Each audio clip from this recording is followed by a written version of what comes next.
The eviction notice felt heavy in my hands as I watched Rebecca strode around our childhood home like she owned it. Well, technically she did now, according to the will she presented at the estate lawyer's office this morning. Don't worry, she said, examining her perfectly manicured nails. I'm giving you a full month to clear out, even though Dad's will only require 2 weeks. See, I can be generous. My name is Sophie Anderson, and at 34, I was watching my older sister dismantle my entire life with a few pieces of paper and a smile that didn't quite reach her eyes. Our father, James Anderson, had passed away 3 weeks ago after a brief battle with cancer. The loss was devastating enough. But now this. I don't understand, I said, keeping my voice steady despite the rage building inside me. Dad always said he was leaving the house to both of us.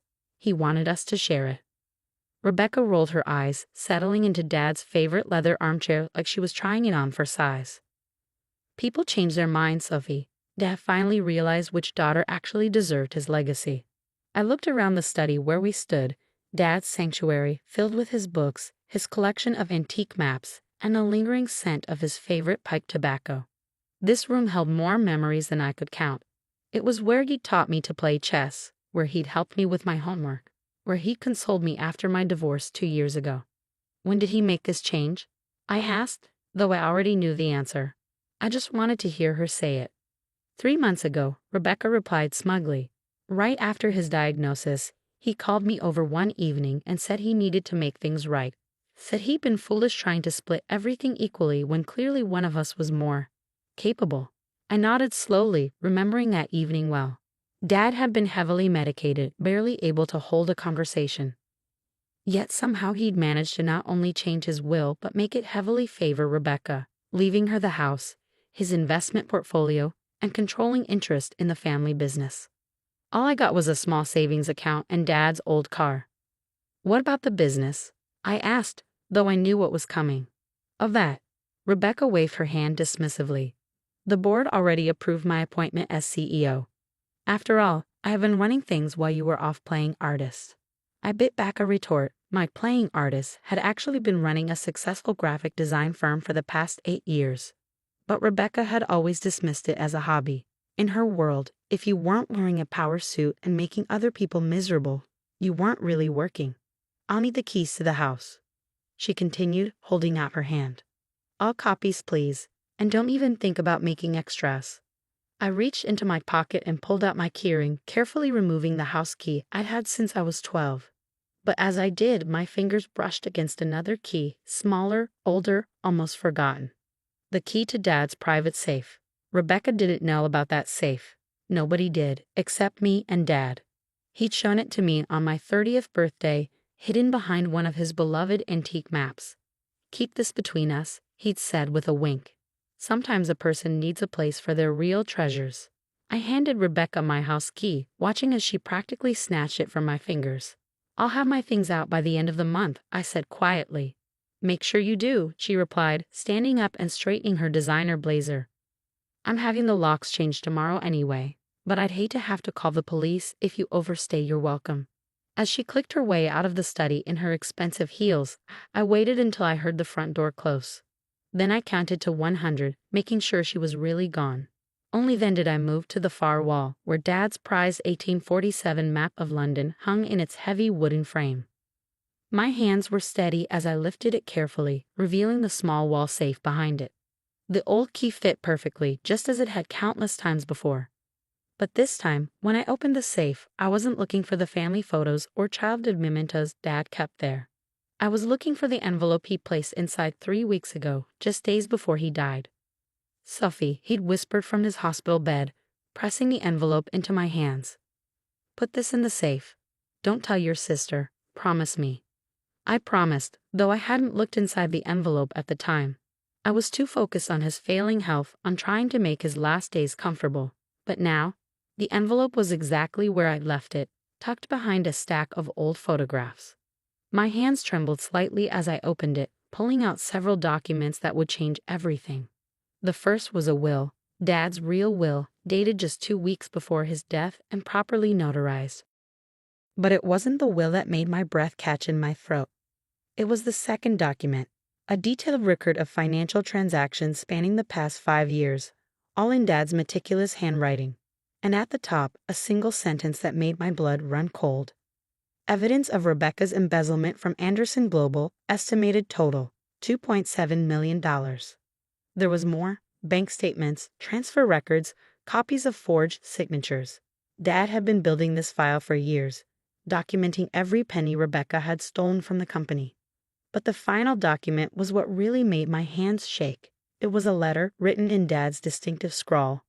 My dearest Sophie, if you're reading this, then I'm gone, and Rebecca has probably already tried to take everything. I'm so sorry I couldn't stop her myself, but the cancer moved too quickly. The real will is here, along with everything I've gathered about her theft from the company. I've known about it for years, but I could never bring myself to turn her in. She's still my daughter, despite everything. But I won't let her steal your inheritance too. The proof is all here. Use it wisely. I love you both, but you were always the stronger one, the one who could make the hard choices. Take care of our family's legacy. Love, Dad. I sat down in Dad's leather chair, the one Rebecca had so casually claimed earlier, and began to read through everything carefully. With each page, the full scope of her deception became clearer. She hadn't just forged the will. She'd been systematically draining company accounts for years, covering her tracks with fake investments and non-existent projects. Dad had caught on early but had chosen to document everything instead of confronting her. Maybe he'd hoped she'd stop on her own. Maybe he'd been trying to protect her in his own way. But in the end, he'd made sure the truth would come out. I pulled out my phone and called the one person I knew I could trust with this, Mark Reynolds, Dad's oldest friend and the family's longtime lawyer. "We need to talk," I said when he answered. "It's about Dad's will. The real one."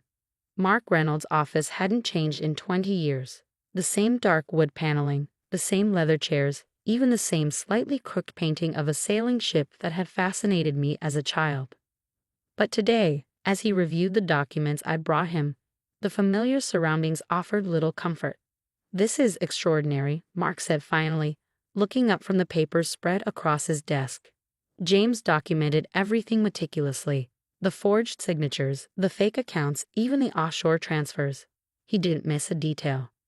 I nodded, thinking of all those evenings Dad had spent working late in his study. He hadn't been just managing the business, he'd been building a case against his own daughter. "What about the will she presented this morning?" I asked. "The one leaving her everything?" Mark's expression darkened. "A forgery, without question. A good one, but still fake. The notary's stamp is perfect. But the signature," he pulled out a magnifying glass, examining the document closely. James's real signature had a distinctive loop in the J. This one's missing it. Plus, the date coincides with when he was heavily medicated. He could barely hold a pen, let alone sign legal documents. "So what do we do?" Mark leaned back in his chair, steepling his fingers. "We have two options. We can go straight to the police with evidence of both the forged will and the embezzlement, or—" He paused, studying my face. "We can handle this more strategically." I thought about Rebecca's smug expression as she'd handed me the eviction notice. About all the years she'd dismissed my work, my choices, my entire life as somehow less valuable than hers. "Tell me about strategic," I said. Mark outlined the plan carefully. First, we would quietly file Dad's real will with the probate court, but request a delay in processing. This would prevent Rebecca from making any irreversible decisions about the estate while giving us time to build our case. Next, we would conduct a full audit of Anderson Global's finances, documenting every instance of theft and fraud. Mark would bring in forensic accountants he trusted, ones who knew how to be discreet. "The key," he explained, "is to have everything in place before she realizes what's happening. Once we move, we need to move fast." I spent the next 2 weeks playing along with Rebecca's narrative. I began packing boxes, making a show of preparing to move out. Meanwhile, Mark's team worked tirelessly, unraveling the complex web of financial deception Rebecca had woven. The numbers were staggering. Beyond the $2.7 million Dad had documented, they found another million hidden in various shell companies and fake consulting contracts. Rebecca hadn't just been stealing. She'd built an entire shadow operation within the company. 15 days after receiving the eviction notice, I got the call I'd been waiting for. "We're ready," Mark said simply. The board meets tomorrow at 10 a.m. Be there. That night, as I sat in Dad's study supposedly packing his books, Rebecca stopped by to check on my progress. "You're being very mature about this," she said, watching me wrap Dad's first edition Hemingways in bubble wrap. "I was worried you'd make a scene." I carefully placed another book in a box. "What would be the point? The will is clear, isn't it?" She smiled, that same self-satisfied smile she'd worn since we were children whenever she got her way. "I'm glad you understand. Once you're gone, you should really consider selling Dad's car. I could recommend some dealers." "I'll keep that in mind," I replied, fighting to keep my voice neutral. "By the way, aren't you running late for your dinner with the board members?" Her eyes widened slightly. "How did you know about that?" I shrugged. "Oh, I still talk to people at the company. They keep me updated." Something flickered across her face. Doubt, maybe even fear. But she masked it quickly. "Well, yes, just a routine dinner, making sure everything transitions smoothly." If she only knew how smooth the transition would be. The Anderson Global boardroom was intimidating by design. All gleaming mahogany and floor-to-ceiling windows overlooking the city. Rebecca had always loved it, the way it made people feel small. Today, as I took my seat at the far end of the table, I watched her hold court at the head, completely unaware of what was coming. "Now that everyone's here," she began, shuffling some papers importantly, "I'd like to discuss our 5-year growth strategy." Actually, Mark interrupted, rising from his seat. "There's been a change to the agenda." Rebecca's perfectly penciled eyebrows drew together in confusion. "Excuse me?" "I set the agenda, and I don't recall." "The first item," Mark continued as if she hadn't spoken, "is the matter of James Anderson's will. The real one." The color drained from Rebecca's face as Mark began distributing copies of Dad's authentic will to each board member. I watched as her hands began to shake slightly, though she tried to hide it by gripping the edge of the table. "This is ridiculous," she sputtered. "We've already been through this. The will was read weeks ago." "That will," I said quietly, speaking for the first time, "was a forgery. Just like the signatures on all those transfer documents you've been using to steal from the company." The room went deadly silent. One by one, the board members began examining the documents in front of them. Not just the will, but the extensive evidence of Rebecca's embezzlement that Mark's team had compiled. "These are very serious allegations," Thomas Chin, the head of the board, said gravely. "Ms. Anderson, do you have any explanation for these discrepancies?" Rebecca's composure cracked. "This is absurd. Sophie's just jealous because Dad chose me to run the company. She's always been jealous of my success." "Success?" I couldn't help but laugh. "Is that what you call stealing nearly $4 million from our family's company? I built this company," she shrieked, jumping to her feet. "While you were playing with your little art projects, I was here every day, making the hard decisions. Like the decision to create fake consulting firms to funnel money into your personal accounts." Mark asked mildly, sliding another document across the table. "Or the decision to forge Dad's signature on international wire transfers." Rebecca's eyes darted around the room like a trapped animal's, looking for an ally, an escape route, anything. But she found only shocked and disgusted faces. "Dad knew," I said softly. "He knew everything, Rebecca. He documented it all. But instead of turning you in, he protected you. Right until the end, he was trying to protect you. Then why?" Her voice cracked. "Why reveal it now? Because you couldn't stop, could you? Even after he died, you had to take more. You forged his will, tried to steal my inheritance, and planned to continue bleeding the company dry." Thomas Chen cleared his throat. "The police are waiting in the lobby. Mr. Reynolds has already provided them with copies of all documentation." Rebecca collapsed back into her chair, her carefully constructed world crumbling around her. "You can't do this," she whispered. "I'm your sister." "Yes, you are," I replied, standing up. "And you'll always be my sister. But Dad trusted me to protect his legacy, the real one, not the empire you tried to build on lies and theft." As the police led Rebecca away in handcuffs, I remained in the boardroom, staring out at the city below. The same view she loved so much, the one she thought proved her superiority.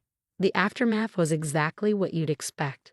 Rebecca was charged with multiple counts of fraud, embezzlement, and forgery. She took a plea deal to avoid a lengthy trial, but still ended up with 8 years in prison.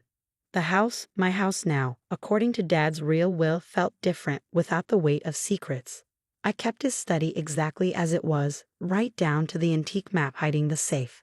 Sometimes I sit in his leather chair, remembering how he taught me that strength isn't about dominating others, but about doing what's right, even when it's hard. Mark helped me restructure the company, implementing new financial controls and bringing in fresh talent. Anderson Global not only survived the scandal but thrived, partly because employees no longer had to work under Rebecca's toxic leadership. A year after everything happened, I received a letter from Rebecca's prison. Her handwriting, once so precise and controlled, was shaky. Dear Sophie, I've had a lot of time to think in here. About Dad, about what I did, about who I became. I don't expect forgiveness. I'm not sure I even deserve it. But I want you to know that I understand now. Dad chose the right person to protect his legacy. I'm sorry for everything. Rebecca. I keep the letter in Dad's safe, along with all the other family documents that matter. Not because I've forgiven her, that will take time, if it ever comes, but because it's part of our story now. A reminder that sometimes the hardest choices are the right ones. The company continues to grow, but differently now.